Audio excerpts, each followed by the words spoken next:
Segunda Epístola de Pedro, capítulo 3, nós leremos do versículo 1 ao versículo 13.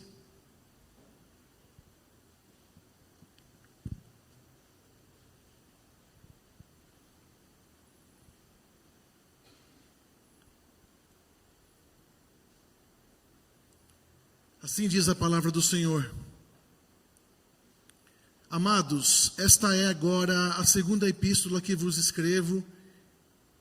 Em ambas, procuro despertar com lembranças a vossa mente esclarecida, para que vos recordeis as palavras que anteriormente foram ditas pelos santos profetas, bem como do mandamento do Senhor e Salvador, ensinado pelos vossos apóstolos. Tendo em conta, antes de tudo, que nos últimos dias virão escarnecedores com seus escárnios, andando segundo as suas próprias paixões, e dizendo: onde está a promessa da sua vinda? Porque desde que os pais dormiram, todas as coisas permanecem como desde o princípio da criação.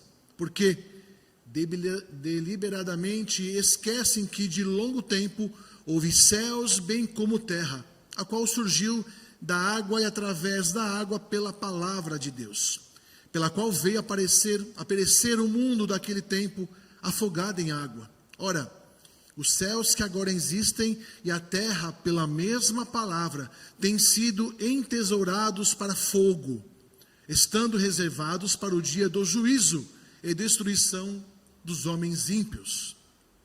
Há, todavia, uma coisa, amados, que não deveis esquecer, que para o Senhor um dia é como 1000 anos, e 1000 anos como um dia.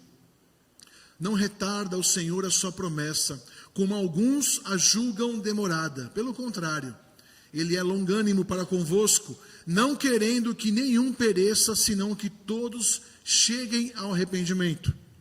E virá, entretanto, como ladrão, o dia do Senhor, no qual os céus passarão com estrepitoso estrondo, e os elementos se desfarão abrasados, também a terra e as obras que nela existem serão atingidas. Visto que todas essas coisas hão de ser assim desfeitas, deveis ser tais como os que vivem em santo procedimento e piedade, esperando e apressando a vinda do dia de Deus, por causa do qual os céus incendiados serão desfeitos e os elementos abrasados se derreterão. Nós, porém, segundo a sua promessa, esperamos novos céus e nova terra, nos quais habita a justiça. Oremos ao Senhor. Ó Santo Deus, mais uma vez nos colocamos como reféns desta verdade. Nos ajude na exposição do texto e principalmente a fidelidade ao texto. E pedimos ao seu Santo Espírito que trabalhe em nosso coração, em nosso ser, em nossa mente, nos convencendo dos nossos erros. E nessa noite, nos enchendo de esperança, porque esse texto traz uma certeza a nós, a certeza da vinda do Senhor. Possamos, ao final dessa mensagem, descansar as nossas ansiedades, nesta certeza de que o Senhor voltará em breve, e nós precisamos nos achar fiéis e vigilantes para esse grande dia. E assim oramos, gratos ao Senhor por mais este culto, por mais esse dia, em nome de Jesus. Amém. Irmãos, nós vivemos em dias em que a doutrina tornou-se algo secundário. Isso para muitos, inclusive para muitos cristãos. Acham que doutrina esfria o coração. E a ética, então, nem se fala. A ética se tornou algo relativo. Cada um tem a sua verdade, né? É o que o mundo ensina. Cada um tem a sua verdade. Mas você já parou para pensar que o maior perigo para a igreja pode não estar lá fora ou pode não vir de fora? Por exemplo, uma perseguição, mas pode estar dentro da igreja. Por exemplo, o esquecimento. Quantas pessoas não estão esquecendo ou perdendo a esperança desta verdade exposta no texto? A certeza de que Jesus voltará. E o desenrolar dessa história é interessante, porque aparecem alguns personagens, aparecem alguns homens caçoando dessa promessa feita pelo Senhor, e nós veremos que, de maneira brilhante, o apóstolo Pedro defende o retorno de Cristo, biblicamente. Nós vamos explorar isso. Mas repare uma coisa, a igreja parece que está perdendo essa esperança, está concentrando a sua esperança e a sua glória, a sua alegria em aquilo que é palpável. Estou feliz porque tenho coisas.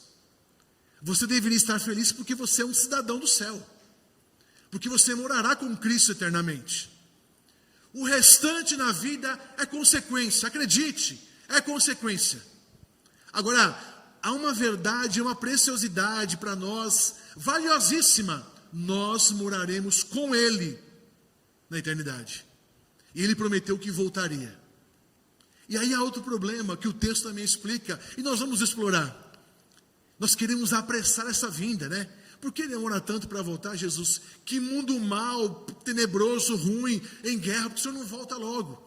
Nós veremos o porquê essa, entre aspas, demora do Senhor. É proposital, é Deus trabalhando, ok? Então o apóstolo Pedro, sabendo que a sua morte estava próxima, ele escreve essa carta como um testamento espiritual urgente. E ele não quer apenas ensinar algo novo, pelo contrário, ele quer literalmente sacudir a memória do povo de Deus, trazendo à lembrança esta verdade. O texto de hoje, que nós lemos agora há pouco, é um antídoto contra o veneno do ceticismo, algo que tem alcançado as igrejas céticas que não acreditam mais nas verdades do próprio Cristo. O próprio Jesus disse que voltaria, e a igreja muitas vezes não acredita nessa verdade. Alguns dizem que essa história é um ciclo sem fim, que Deus abandonou o mundo à sua própria sorte. Ora, difícil falar que essa frase é de alguém que tem a fé em Cristo. Para o mundo essa é uma verdade. Olhar para o mundo destruído e em guerra, em colapso, é achar que esse mundo está abandonado, mas não. A Bíblia, que é a nossa regra de fé e prática, nos mostra que o Senhor está trabalhando. E esse texto ele é riquíssimo nesses detalhes, porque ele mostra o porquê o mundo está da forma que está. Também vamos ver sobre isso. O texto também nos confronta com a maior de todas as expectativas que nós podemos ter. É triste entender, humanamente falando, sobre o fim. Falar que as coisas terão um fim, que o mundo acabará, soa estranho para nós, mas não para o Senhor. Olha, quando eu era menino na fé, em idade também, eu ouvia muita gente falar assim: olha, eu estou vendo esse papo que Jesus vai voltar já faz uns 2000 anos, ele não aparece. Né? Uma frase de alguém, de fato, os céticos falam muito isso, né?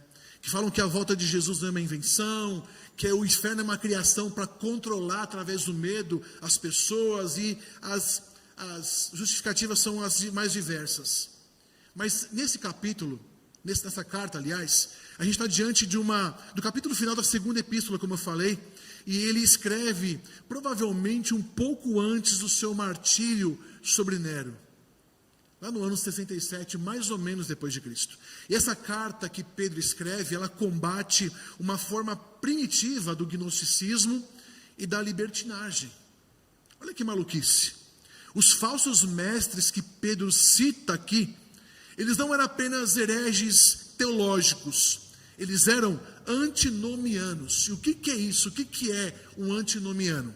São pessoas que usavam a graça de Deus como desculpa para praticarem imoralidade. Então, eles separam religião e de ética.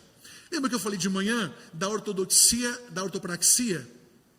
Às vezes tem a ortodoxia, conhecem a verdade, mas não praticam a verdade. Então não serve de nada. Conhecer e não praticar, de fato não tem serventia alguma. Então, eles separam a religião da ética. E eles acham na mente deles, confabulam que eles estariam isentos de obrigações de leis morais, por exemplo, como os 10 mandamentos. Eles criam que a vida boa flui da ação interna do Espírito Santo e não de regras externas. Ora, sabemos que os 10 mandamentos são válidos para nós até hoje. A lei que foi cumprida em Cristo é a lei cerimonial. Então você entende que essa meia-verdade ensinada por esses céticos estão influenciando a igreja, para a qual Pedro está escrevendo, contaminando a igreja dizendo, é bobagem, vive uma vida tranquila, que no final você vai ser salvo mesmo, está tudo bem, tudo bem. Algumas pessoas, por não entenderem o calvinismo, nos acusam disso, porque afirmamos que uma vez salvo, salvo para sempre. Eles acham que nós encostamos no muro da imoralidade e vivemos de qualquer jeito, porque ali, afinal, nós seremos salvos, já somos salvos e salvos para sempre. Não é assim. O não crente pensaria assim, nós não. Nós entendemos que somos salvos para sempre, porque quem conquistou a salvação foi Cristo. Isso não me dá o direito de encostar num barranco da imoralidade e viver do jeito que eu quero, pelo contrário. Esses homens estavam rondando e muitos deles participavam da igreja para a qual Pedro escreve. Então, para confrontá-los, Pedro estabelece duas bases de autoridade inegociáveis. A primeira, ele cita os santos profetas do Antigo Testamento. Ele diz assim que a previsão do julgamento não é novidade apostólica, é algo já antigo na Bíblia. Deus prometeu que iria julgar a terra. E depois ele cita uma outra base para combater essa ideia do ceticismo, que são os apóstolos do Senhor, no Novo Testamento. Pedro coloca o mandamento dos apóstolos no mesmo nível de autoridade que dos profetas do Antigo Testamento. E qual era aqui o argumento dos zombadores, como diz o texto, dos céticos? Eles atacavam a doutrina da segunda vinda de Cristo, que nós chamamos de parousia, o seu retorno, o retorno de Cristo. Eles estavam atacando essa doutrina com um argumento naturalista. Eles falavam assim, olha, tudo permanece como desde o princípio. Deus deu corda no mundo e saiu correndo. O mundo não está sendo regido por ninguém. Eles creem que as leis naturais, essas leis naturais, são soberanas e são leis imutáveis, rejeitando qualquer ação divina. Imagine uma ação divina catastrófica, impensável. Pedro também combate isso. Nos versículos 3 e 4 que nós lemos agora há pouco, os escarnecedores perguntam, onde está a promessa da sua vinda? Onde está a promessa da vinda de Jesus? Eles julgam a palavra de Deus pela estabilidade aparente da natureza. E Pedro, sabiamente, responde através dos versículos 5 a 7, acusando-os de esquecimento deliberado, ou seja, vocês estão esquecendo porque querem esquecer, porque isso já foi ensinado a vocês.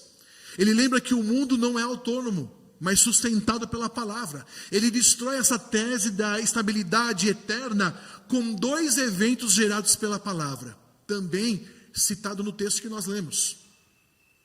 Há um combate de ideias aqui. Os céticos atacam a doutrina, uma doutrina fundamental para nós, o retorno de Cristo. E Pedro começa a combatê-lo. E aí, esses dois pontos que Pedro levanta, o primeiro ele mostra que, através da criação, de toda a criação, pela palavra, o ágio de Deus, o que na teologia a gente chama do ex nihilo, a partir do nada Deus chama as coisas à existência. Deus criou tudo, e não foi um projeto inteligente e vago, mas o imperativo divino, o poder da reação da palavra. Deus deu a ordem, naturalmente as coisas acontecem porque Ele tem todo o poder. Então Pedro começa mostrando, olha, isso é uma falácia que vocês estão falando, porque pela palavra Ele criou tudo. E depois ele cita um segundo evento também, que Deus agiu pela palavra, que foi o dilúvio. Pela mesma palavra, o mundo antigo pereceu na água. Isso prova que Deus age na história. Ele começa a desconstruir esse veneno que começa a alcançar a igreja. Ora, se você for pensar bem, esse veneno também ronda as nossas igrejas. Quando quer tirar todo o mérito de Cristo, todo o trabalho de Cristo da salvação do homem, quando quer tirar todo o aspecto mitológico, e quando eu falo mitológico, eu falo do aspecto miraculoso da ação de Jesus. Ora, há igrejas que dizem que Jesus não ressuscitou de fato corporeamente, que Ele ressuscitou no coração daqueles que creem. Mas o texto não diz isso. Diz que a sua ressurreição, ela é real, corpórea, e há testemunhas dessa ressurreição. O ceticismo vai se misturar um pouco com o liberalismo teológico. Isso é um veneno para a igreja. Isso começa a minar a fé. Isso é um passo para o ateísmo. E Pedro, sabiamente, está respondendo a esses homens. E Pedro também, eu disse que ele combateu com duas ideias, né? Mas ele levanta no texto também mais uma terceira ideia. Ele fala do juízo futuro. Algo que para esses homens é inconcebível. A mesma palavra que reserva os céus e a terra para o fogo. A mesma palavra que, a partir do nada, criou tudo. A mesma palavra que Deus exerceu juízo sobre a terra através da água, do dilúvio. É a mesma palavra que exercerá juízo com fogo sobre esta terra. Assim como Deus criou e sustentou, Ele também decretou o fim. Por que é difícil pensarmos que Deus decretou o fim dessa terra? Nós vamos ver um pouquinho mais para frente o que isso simboliza. Porque nós temos facilidade de entender que Deus criou todas as coisas e que Ele puniu o mundo com o dilúvio e que Ele não punirá com fogo. Claro que Ele punirá com fogo. Claro que o inferno existe. Eu não quero pagar para ver se ele existe ou não. Mas claro que existe. E nós estamos aceitando essas meia-verdades que estão contaminando a mente de muitos. No verso 8 e 9, Pedro depois trata sobre a demora, porque esses céticos falam isso. Ué, ele não disse que voltaria? Não disse que o mundo estaria um caos e ele retornaria? O mundo está um caos, por que ele não volta? Deus não age sobre a agenda humana. Deus não age porque eu estou desejando muito o seu retorno. Deus age de acordo com a sua soberana vontade. Se conforme com isso. Muitas vezes o Senhor vai conformar o teu coração à situação. Ele não vai mudar a situação. Não vai mudar aquilo que te causa dor. Mas vai mudar, digo a situação, mas vai mudar o seu coração em relação àquilo. E Pedro responde essa demora dizendo uma frase maravilhosa. Ele fala assim: para o Senhor, um dia é como 1000 anos. O que ele quer dizer com isso é que Deus não é negligente. Ele não se atrasou. Não vai chegar aos 45 do segundo tempo. Pelo contrário. Aqui a gente encontra o coração do texto. Por que ele demora? Olha o que diz o verso 9. Ele demora o seu retorno porque ele é longânimo para convosco. Quem é esse convosco? Esse convosco é o povo que está recebendo essa palavra, essa comunidade de cristãos, essa igreja que recebe essa mensagem, não querendo que nenhum pereça. Ora, o texto é claro quando explica que Deus está tardando o seu retorno, para que os seus eleitos sejam alcançados. Não é uma demora por capricho, é uma demora que resulta em graça. Deus graciosamente não retornou, porque aguarda ainda a manifestação de todos os eleitos, a plenitude dos eleitos. Isso é maravilhoso. Isso mostra um Deus zeloso, um Deus que nos ama, que controla a história ao ponto de tardar a sua volta, o seu retorno, para que os eleitos sejam alcançados. Muitos também usam esse texto que eu acabei de falar para negar a eleição. A eleição é um assunto bíblico, não tem como negar. Do começo ao fim, a eleição é algo muito explícito na palavra do Senhor, dizendo que Deus quer salvar a humanidade inteira, indistintamente. Mas não é assim. Nisso cabe uma correção, meus irmãos. O convosco, como eu falei agora há pouco, refere-se aos amados, aos crentes, aos eleitos para quem Pedro está escrevendo. O contexto já diz para quem é escrita. Esse todos não é a humanidade toda. É para esses crentes que estão recebendo essa carta. Então, Deus determinou soberanamente que nenhum dos seus eleitos pereça.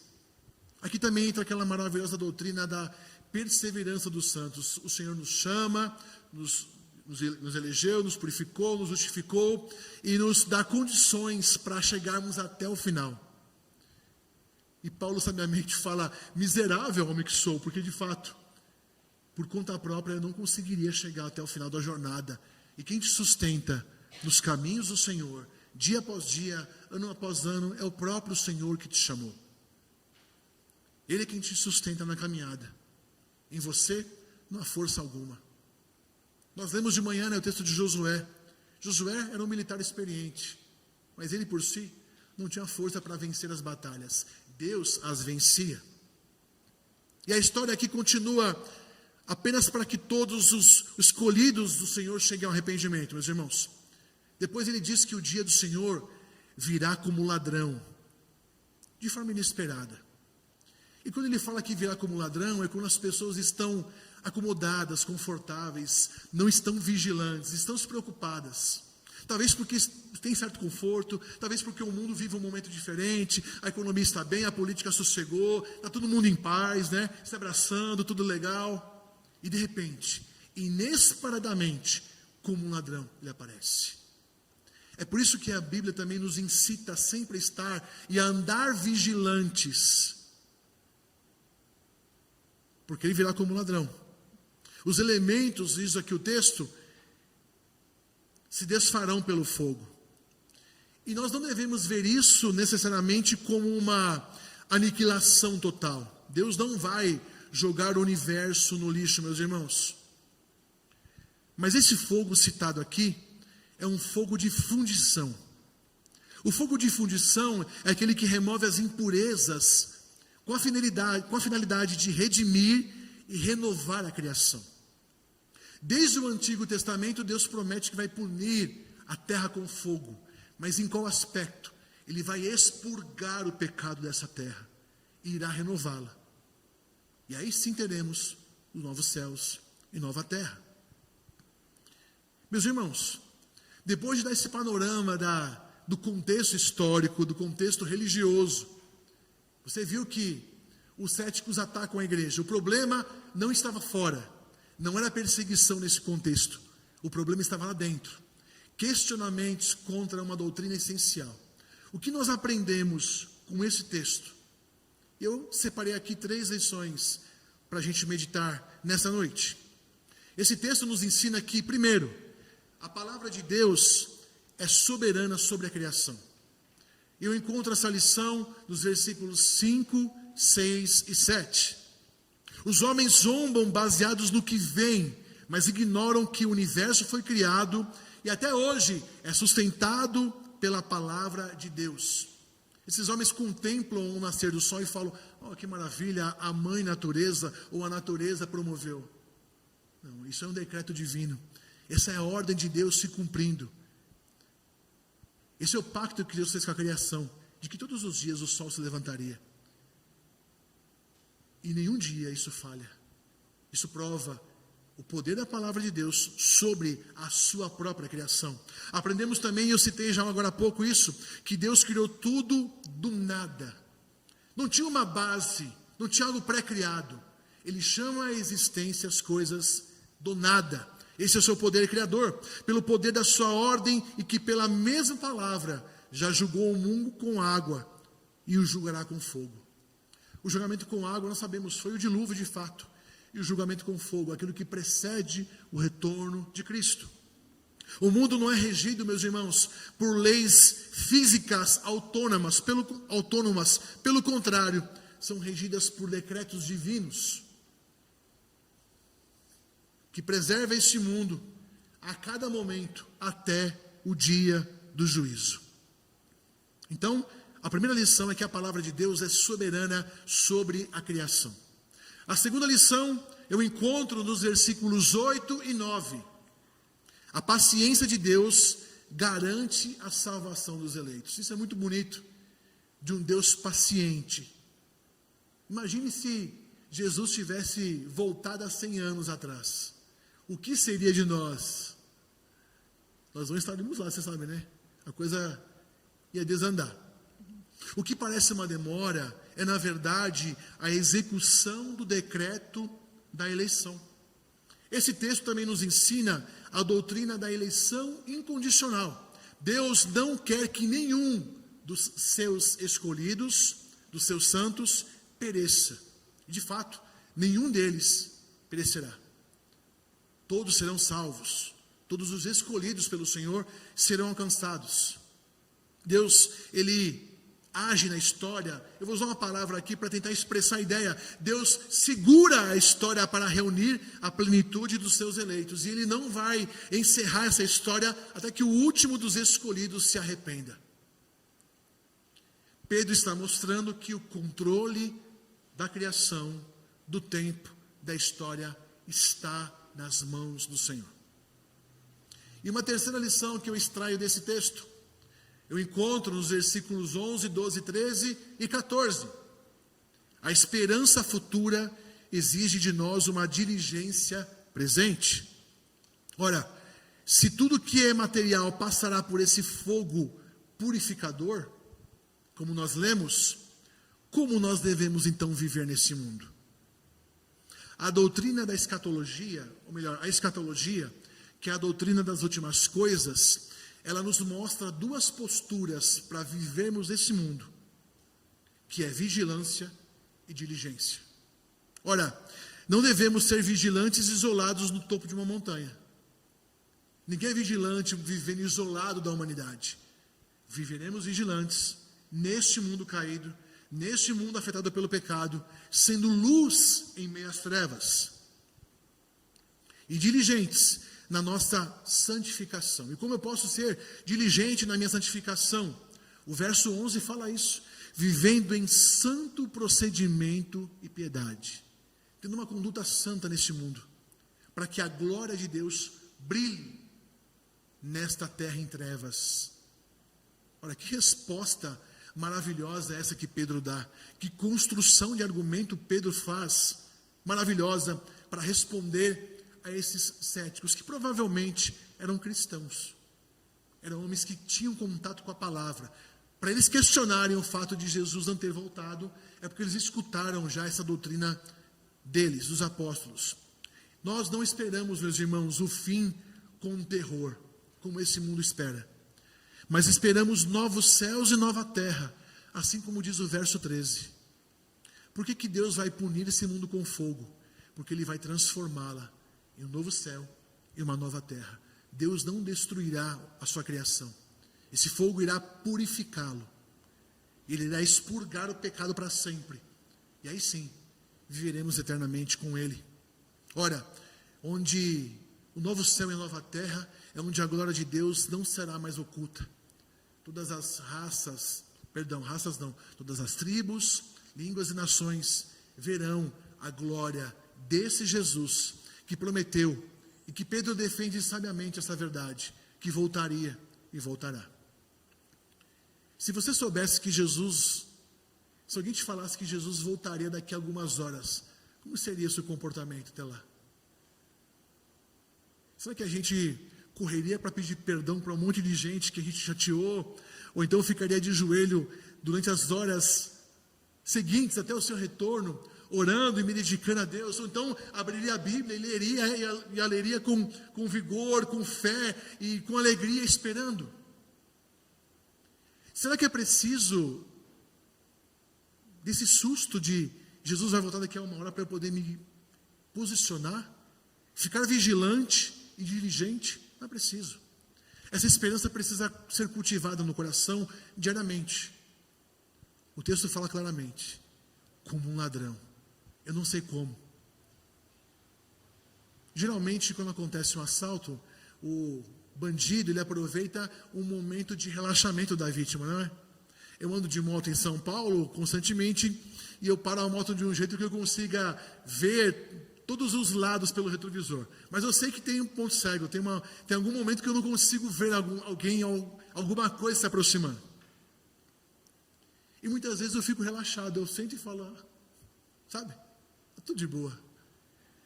E nesse momento, quando você menos espera, acontece essa comparação. Quando a gente às vezes está mais relaxado, mais frouxinho, mas sabe, você fala, olha, eu não vou, estou mais tranquilo, eu não vou levar tão a sério isso.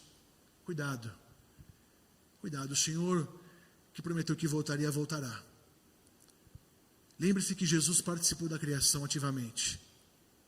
Quando o próprio Pai fala, façamos o homem, esse façamos não é usado à toa. Há participação da Trindade nessa criação. Há participação do Deus Trino na criação. o Deus que criou.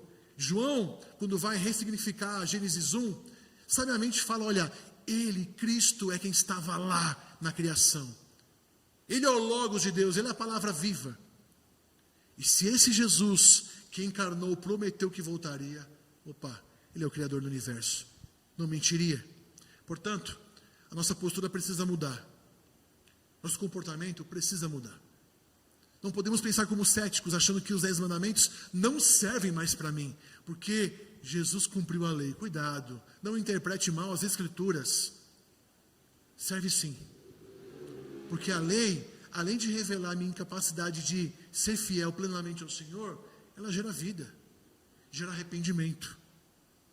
Ela mostra que eu sou pequenininho demais, perto desse Deus maravilhoso. Irmãos, concluindo, que aplicações nós podemos tirar desse texto para a nossa vida? Também separei 3 aplicações. A primeira delas é que o juízo é certo pela palavra. Não adianta as pessoas fazerem vídeos na internet falando que eu acho que não existe inferno. Eu acho que quando as pessoas morrem, deixam de existir. Olha, as heresias são as mais diversas. Por exemplo, uma delas é essa que eu falei. Se busca justificativas para amenizar o problema do mal, para passar um pano, para falar, não, Deus é tão amoroso que não vai punir o homem. Não é isso que a Bíblia ensina. Não quero dizer a você que Deus tem prazer em punir o homem, mas a oferta de Deus bate à porta do seu coração nesta noite. Qual é a oferta dele? Quero ser seu amigo, quero ser o seu Senhor, quero mostrar que você estava andando no caminho de morte, mas o caminho que tem para você não é um caminho religioso, não é um caminho que vai te fazer um cara religioso, uma mulher religiosa no mau sentido da palavra, mas um homem que conhece a Deus, alguém que se relaciona com o Senhor, alguém que fala com o seu Criador, que entende a obra da cruz e o ama por isso. O juízo então é certo pela palavra, pois aquele que criou o mundo pela palavra e o destruiu no dilúvio, também reservou fogo para o julgamento final, derrubando qualquer ceticismo humano.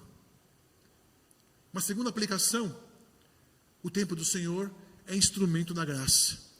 Eu sei, a gente às vezes deseja o retorno de Cristo porque a vida às vezes é dura demais em certos momentos, em certos períodos dela.